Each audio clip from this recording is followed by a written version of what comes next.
Rucher de chrome, je m'approche. Je suis venu nourrir les abeilles, c'est urgent.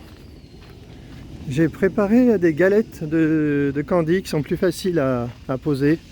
Là, je regarde de loin s'il y a des frelons. C'est un peu tôt. Ouais, je vois un frelon, mais je vois pas d'invasion de frelons, hein, clairement. C'est normal hein, que ce soit calmé. Allez, je m'approche. Bon, c'est pas si tôt que ça. Il y a un beau soleil là qui vient de par là. Oh là là, c'est beau. Il est pas si tôt que ça, il est 11h.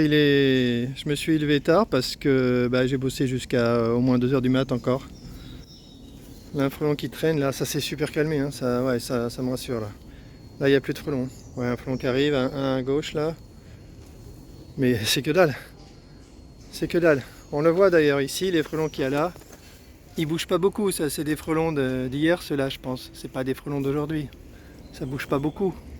Sauf feu éteint. Ok, allez.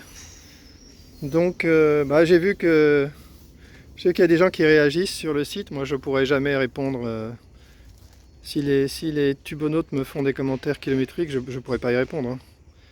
Et j'ai très peu de temps pour faire tout ce que j'ai à faire, je pourrais pas répondre. Et surtout je pourrais pas passer mon temps à répéter les mêmes arguments, ça c'est pas possible. Donc mais bon. On est toujours content d'avoir des commentaires. Hein.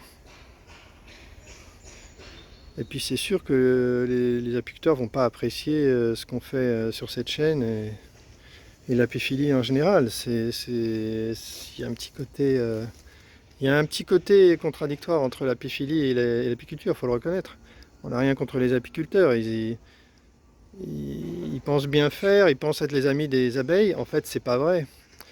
Donc peut-être qu'à un moment donné, il faudrait trouver un mi-chemin et puis essayer d'infléchir le comportement des apiculteurs en étant moins dans l'apiculture intensive. Le vrai problème, la vraie critique que je fais, elle n'est pas aux professionnels, parce que le professionnel, c'est moi je suis en régime cétogène, je mange de la viande, je mange des poissons, donc je profite de l'élevage, donc les apiculteurs professionnels, ils font aussi de l'élevage, et l'élevage, c'est la maltraitance. Hein. Il n'y a pas de, faut dire les choses comme elles sont. L'exploitation animale, c'est de l'exploitation. C'est un truc terrifiant en fait. Et on en profite en se nourrissant à partir des animaux, tant qu'on n'est pas végétarien. J'ai été végétarien pendant 10 ans, puis j'ai arrêté. Donc tant qu'on n'est pas végétarien et même vegan, en fait on est dans l'exploitation animale et c'est comme ça. Donc les apiculteurs professionnels qui exploitent les abeilles, économiquement ils ont probablement plus le choix. Donc l'apiculture professionnelle, elle ne peut pas être l'amie des abeilles, ce n'est pas possible. En revanche, ce que je critique, ce sont les amateurs qui calquent leur apiculture sur celle des pros. Et c'est par ignorance en fait, c'est juste par ignorance. Ils ne savent même pas qu'ils pourraient faire autrement. Donc même sans aller jusqu'à l'apiphilie, ils pourraient très bien faire une apiculture de grand-papa. Moi, il y a un apiculteur, une fois qui m'a dit ça, quelqu'un d'assez senior quoi, qui avait l'expérience, et qui me disait que ce que je faisais, ça ressemblait davantage à l'apiculture qu'on faisait il y a très longtemps, presque au début du XXe siècle. C'est ça, mon idéal, ce serait ça. Une apiculture extrêmement légère, qui laisse les abeilles vivre normalement en fait, qui les laisse en gros se reproduire. Si on laisse les abeilles se reproduire, déjà on peut dire qu'on les respecte. Si on ne les laisse pas se reproduire, on peut dire qu'on les maltraite. Franchement, le critère, il n'est pas difficile à définir.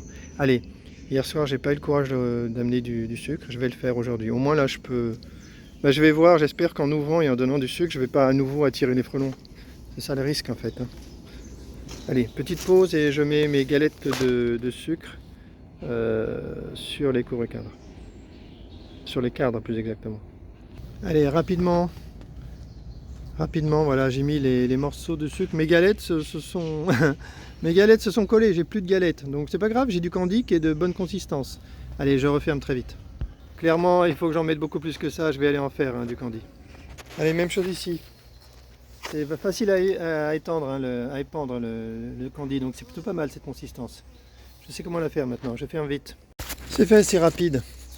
Alors il y a des tubonautes qui pensent que sur ce rucher, j'aurais fait une expérience en ne donnant pas à manger, en laissant les abeilles livrées à elles-mêmes. Mais non, c'est complètement faux. C'est complètement faux, j'ai pas fait d'expérience. Je ne ferai jamais une expérience qui a pour résultat de sacrifier des abeilles. Absolument jamais. Si je pense que une action va mener à la mort d'une seule abeille, je la fais pas. Une différence entre un apiculteur et un apiphile, tel que je le définis, hein, mon apiphile ne m'appartient pas, hein, eh bien un apiphile ne tuera jamais une abeille volontairement. Jamais. La seule raison pour le faire, ce serait que la loi oblige à le faire, que je sais pas, qu'un administratif vienne et dise bah, vous devez brûler vos ruches parce qu'on a détecté de la loque américaine. C'est tout, sinon jamais. Et ça, c'est une différence essentielle. L'histoire de détruire des reines et des colonies pour les regrouper, et ça, c'est juste dégueulasse, quoi. C'est un truc que je ferai absolument jamais. Donc non, ici, il n'y a même pas une expérience bienveillante de ne pas nourrir les abeilles. Pour moi, dans ma grande naïveté, je pensais que les colonies d'abeilles n'étaient pas déjà massacrées génétiquement au point qu'elles ne soient plus capables de se nourrir quand on ne prend pas de miel. Là, on est à un degré plus dans l'incapacité de survivre, là. Normalement, on peut penser que les abeilles ne survivent pas parce que les apiculteurs ont pris trop de miel. Mais là, on ne prend pas de miel du tout, là. C'est-à-dire qu'on prend les abeilles des apiculteurs, parce qu'il ne faut pas se leurrer, il n'y a pas d'abeilles sauvages dans l'Essonne, hein. C'est fini, l'espèce est morte.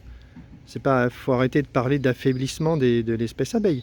L'espèce abeille endémique n'existe plus. S'il n'y avait pas des apiculteurs pour réinjecter des abeilles d'élevage sur le territoire, il n'y en aurait plus du tout. Donc qu'on arrête de dire que quand les abeilles auront disparu, il n'y aura plus de pollinisation. Il n'y a déjà plus d'abeilles. Voilà. Donc ces abeilles qu'on récupère, qui sont donc pas, c'est pas notre responsabilité, hein, ces abeilles. C'est la responsabilité des apiculteurs. Eh bien, quand on les met sur un rucher comme ça, en ville, il n'y a pas des champs, hein, il n'y a pas de pesticides, il n'y a rien du tout.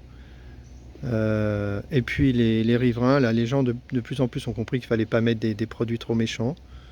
Donc ils ont compris, j'espère que ça baisse vraiment, après on ne peut pas savoir. Peut-être qu'on peut savoir, mais moi je ne sais pas. Donc c'est pas du tout, on n'est pas du tout dans une zone difficile, hein, on n'est pas au milieu des champs de colza ou je ne sais quoi. Donc, eh ben, ok, elles ne survivent pas, quoi, en gros. Si je prends des abeilles en avril, mai, que je les mets dans des ruches, c'est ce que j'ai fait, et que je les laisse tranquilles, eh ben quoi, elles meurent. Génial. C'est super, quand même. Donc ça veut dire que les dégâts, bah, ils sont gros, quoi. Donc comment faire pour corriger ça? Alors d'abord, si j'avais vu qu'elles crevaient de faim, c'est clair que je les aurais nourries tout de suite, hein. Donc là, je le vois, celles qui restent, je vais les nourrir, et je vais même aller à Montgeron, où elles semblent avoir survécu, et je vais vite les nourrir régulièrement pour qu'elles conservent leur miel pour l'hiver. D'autant qu'il y a au moins la moitié ou plus des ruches qui sont sur un seul bloc. Donc avec peu de réserve. Donc ça va être ma priorité. Je vais dévaliser l'Intermarché de son sucre régulièrement. C'est moi qui achetais toutes les myrtilles. Cet été, maintenant c'est moi qui vais acheter tous les paquets de sucre. Ok, donc comment on peut faire pour récupérer des abeilles, des vraies abeilles? En fait, il y a un spécialiste qui a dit que si on laissait les abeilles tranquilles pendant 10 ans, elles redeviendraient sauvages.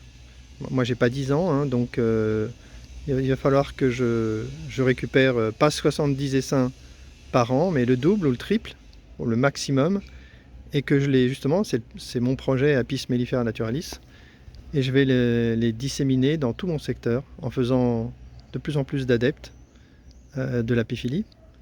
Et donc, au bout d'un moment, on aura un véritable habitat qui aura été recréé, et donc les abeilles auront où s'installer et vivre. Par contre, il y aura beaucoup de pertes, hein.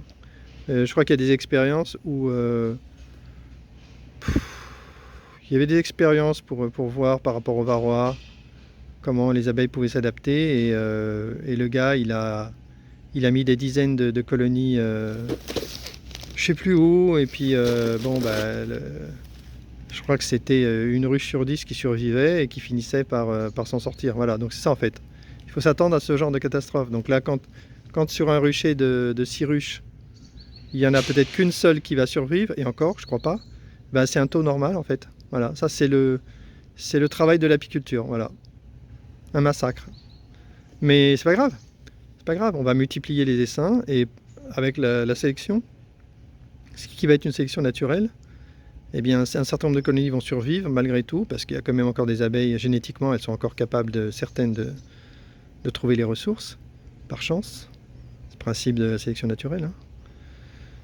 Hein. On va essayer de sélectionner des souches comme ça, et puis voilà, les laisser, on va même pas les sélectionner, on va les laisser vivre, essaimer, se réinstaller par hasard dans les ruches des apiphiles, et recréer un terrain sain. Ça s'appelle le projet Apis mellifera naturalis. Voilà. Après, moi, je vais pas répéter ça dans les commentaires ad vitam aeternam. Au bout d'un moment, je ferai une petite note et quand un apiculteur vient crier au scandale, bah, je lui ferai un lien pour lui expliquer ce que c'est que l'apiphilie. Et j'anticipe qu'ils vont avoir beaucoup de mal à comprendre. Ok, bah, fin de la vidéo, je rentre vite pour aller acheter du sucre. Et puis m'occuper de la boîte de capture une fois de plus. Allez, fin de la vidéo. Je vois 2-3 frelons là à gauche, je vais aller les taper. Fin de la vidéo.